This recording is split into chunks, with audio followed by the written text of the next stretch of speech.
Bismillahirrahmanirrahim. Assalamualaikum warahmatullahi wabarakatuh.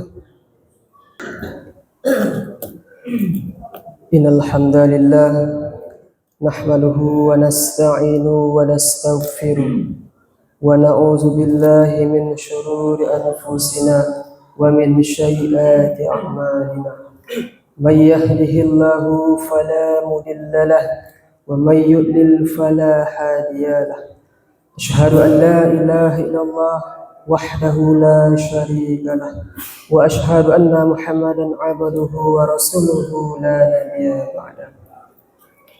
Allahumma salli ala sayyidina Muhammad khatamil anbiya'i wal mursalin wa ala alihi at-tayyibin wa ashabihi al-akhyari ajma'in wa man tabi'ahum bi ihsanin illa yaumiddin. Faya ibadallah usikum wa nafsihi bi taqwallahi wa ta'atihi faqad fazal muttaqun. Wa qala ta'ala a'udzu billahi minasy syaithanir rajim. Bismillahirrahmanirrahim. Ya ayyuhalladzina amanu taqullaha haqqa tuqatih wa la tamutunna illa wa antum muslimun. Shadaqallahu. Hadirin sidang jamaah Jumat yang dirahmati oleh Allah Subhanahu wa taala. Alhamdulillahi rabbil alamin. Puja dan puji syukur kita kepada Allah Subhanahu wa taala yang mana ia telah memberikan begitu banyak nikmat-Nya kepada kita. Di antaranya nikmat yang Allah berikan kepada kita, yakni nikmat sehat, nikmat iman, nikmat Islam, nikmat hidayah dan nikmat kesempatan. Alhamdulillahirabbil alamin. Dengan nikmat yang Allah berikan kepada kita, kita dapat hadir dalam rangka yakni ubudiyah kita kepada Allah Subhanahu wa taala. Dengan nikmat yang Allah berikan kepada kita, mudah-mudahan bertambahlah syukur kita kepada Allah Subhanahu wa taala. Kemudian salawat dan beriring salam kita curahkan, kita hadiahkan kepada arwah junjungan Nabi besar kita, yakni baginda Sayyidina wa Maulana Muhammad sallallahu alaihi wasallam, dan mengucapkan Allahumma salli ala Sayyidina Muhammad wa ala ali Sayyidina Muhammad. Barang siapa yang memperbanyak salawat kepada beliau, mudah-mudahan insyaallah kita akan mendapatkan syafaatnya di yaumil mahsyar nanti. Amin amin ya rabbal alamin. Selanjutnya izinkan kami sebagai khatib berwasiat kepada kita semua, yang terutama kepada diri khatib pribadi sendiri dan untuk kita semua. Marilah kita tingkatkan kualitas dan keimanan kita kepada Allah Subhanahu wa taala. Kita tingkatkan ibadah kepada Allah Subhanahu wa taala. Ibadah dalam rangka kita jalankan apa-apa yang diperintahkan oleh Allah Subhanahu wa taala, dan kita tinggalkan apa-apa yang dilarang oleh Allah Subhanahu wa taala. Hadirin sedang salat Jumat yang dirahmati oleh Allah Subhanahu wa taala. Alhamdulillah, pada hari ini Jumat di akhir bulan Juni ini kita telah memasuki bulan, yakni bulan Hijriah, di awal bulan Muharram, dan izinkan kami memberikan judul yakni muhasabah diri untuk berubah di tahun baru Hijriah. Hadirin sedang salat Jumat yang dirahmati oleh Allah Subhanahu wa taala. Pada saat ini kita berada dalam fase peralihan masa bulan Hijriah. Bulan Zulhijjah sebagai bulan terakhir berganti dengan Muharram sebagai awal bulan tahun Hijriah. Pergantian tahun ini tidak boleh dimaknai sebagai pergantian waktu seperti biasanya. Momentum ini memiliki makna dan hikmah mendalam yang jika dimaksimalkan akan membuahkan kesuksesan dan keberkahan dalam hidup. Bergantinya tahun ini harus dijadikan sebagai waktu untuk melakukan muhasabah, evaluasi introspeksi terhadap perjalanan hidup selama ini agar ke depan lebih baik lagi. Jangan sampai dengan terus berjalannya waktu kita tidak mampu mengambil ibrah, hikmah dan pengalaman. Dengan merenungkan masa lalu, kita bisa meninggalkan hal-hal yang negatif dan mengambil sisi-sisi hal positif. Sebagai bekal menghadapi masa depan, kita harus optimis bisa melakukan perubahan lebih baik di masa yang akan datang dengan terus melakukan ikhtiar terbaik. Rasulullah SAW bersabda, sebagaimana disebutkan dalam sebuah riwayat, siapa saja hari ini lebih baik dari hari kemarin, maka ia tergolong orang-orang yang beruntung. Siapa saja hari ini sama dengan hari kemarin, maka ia termasuk orang-orang yang merugi. Siapa saja hari ini lebih buruk dari hari kemarin, maka ia termasuk orang-orang yang celaka. Hadis riwayat Al-Hakim. Allah Subhanahu wa taala juga mengingatkan dalam surat Al-Hasyr ayat 18, ya ayyuhallazina amanu taqullah, wahai orang-orang yang beriman, bertakwalah kepada Allah, wala tanzur nafsum ma qaddamat lighad, bertakwalah kepada Allah dan hendaklah setiap orang memperhatikan apa yang telah diperbuatnya untuk esok, yakni di akhirat. Innallaha khabirum bima ta'malun, sesungguhnya Allah Subhanahu wa taala Maha teliti terhadap apa yang engkau kerjakan.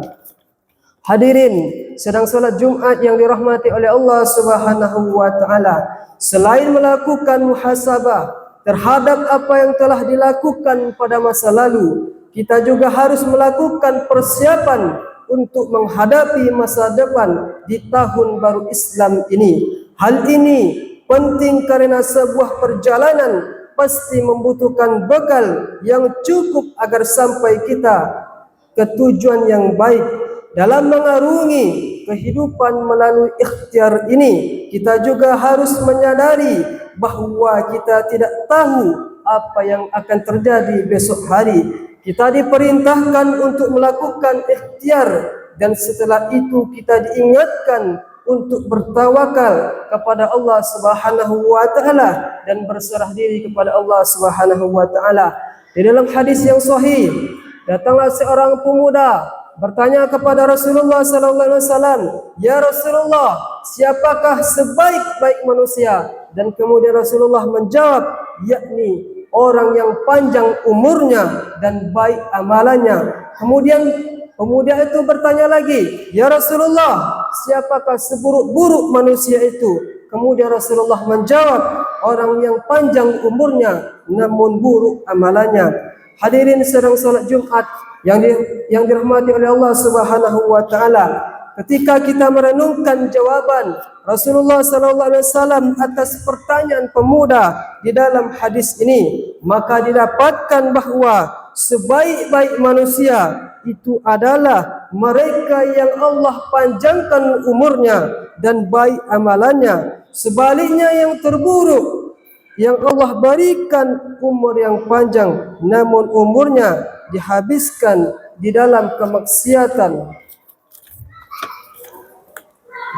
Al-Tibi rahimahullah pernah mengatakan, sesungguhnya waktu itu ibarat modal bagi besar seorang pedagang, maka hendaknya setiap pedagang berdagang dengan yang bisa memberikan keuntungan. Setiap mereka yang memiliki modal banyak, keuntungannya juga pasti akan banyak. Dan barang siapa yang memanfaatkan umurnya dengan kebaikan-kebaikan, maka ialah golongan yang berhasil dan beruntung. Namun siapa yang modalnya sedikit, maka keuntungannya juga sedikit dan ia akan merugi dengan kerugian yang besar. Hadirin sidang salat Jumat yang dirahmati oleh Allah Subhanahu wa taala, dari perintah Allah Subhanahu wa taala dan Rasulullah serta nasihat dari para sahabat, kita bisa mengambil beberapa catatan penting tentang manfaat dari introspeksi diri ini. Setidaknya ada beberapa manfaat yang kita bisa rasakan dan dari upaya melakukan charging dan mengecas semangat hidup melalui introspeksi diri.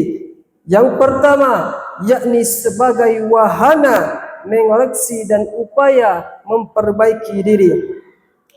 Dengan introspeksi diri ini, kita akan mampu melihat kembali perjalanan sekaligus mengoreksi manakah yang paling dominan dari perjalanan selama ini. Apakah kebaikan atau keburukan? Apakah manfaat atau mudarat? Atau apakah semakin mendekat atau malah menjauh dari Allah Subhanahu wa taala?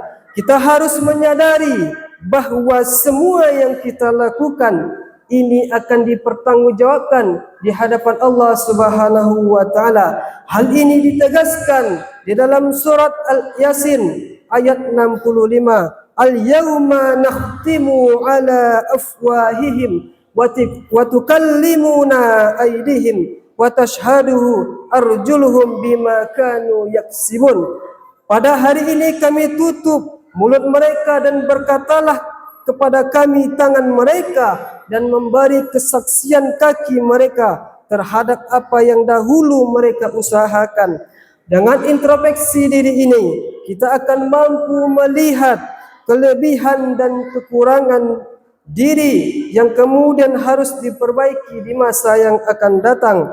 Dengan memperbaiki diri ini, maka kualitas kehidupan akan lebih baik dan waktu yang dilewati juga akan senantiasa penuh dengan manfaat dan maslahat bagi sendiri dan orang lain. Maka dari itu, dengan introspeksi diri ini, kita tingkatkan kualitas ibadah kita. Kita perbaiki hablum minallah dan hablum minannas. Bagaimana kita cara memperbaiki hablum minallah? Yakni yang pertama, kita perbaiki ibadah salat kita. Kenapa salat yang dibaguskan kualitasnya? Karena dengan salat ini tanda kita kehambaan kita kepada Allah Subhanahu wa taala. Maka dari itu kita introspeksi diri, kita ulang-ulang, kita ambil pelajaran dari bulan Ramadan kemarin.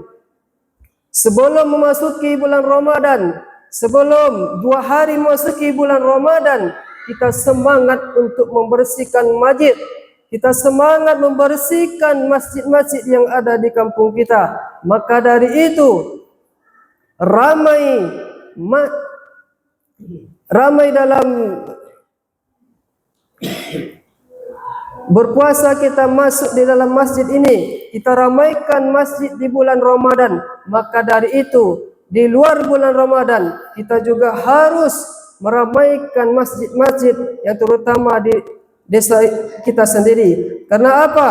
Karena solat ini adalah tiang agama dan 27 derajat manfaatnya kita laksanakan.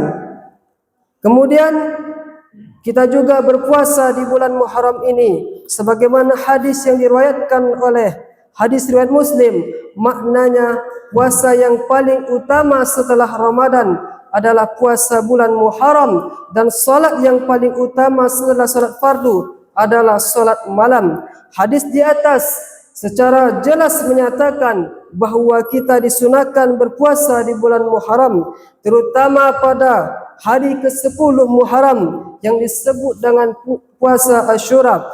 Begitu juga hari ke-9 yang disebut dengan puasa Tasu'ah. Bahkan Imam Asy-Syafi'i menyatakan dalam kitab Al-Umum bahawa disunatkan puasa 3 hari sekaligus, yakni 9, 10, 11 Muharram.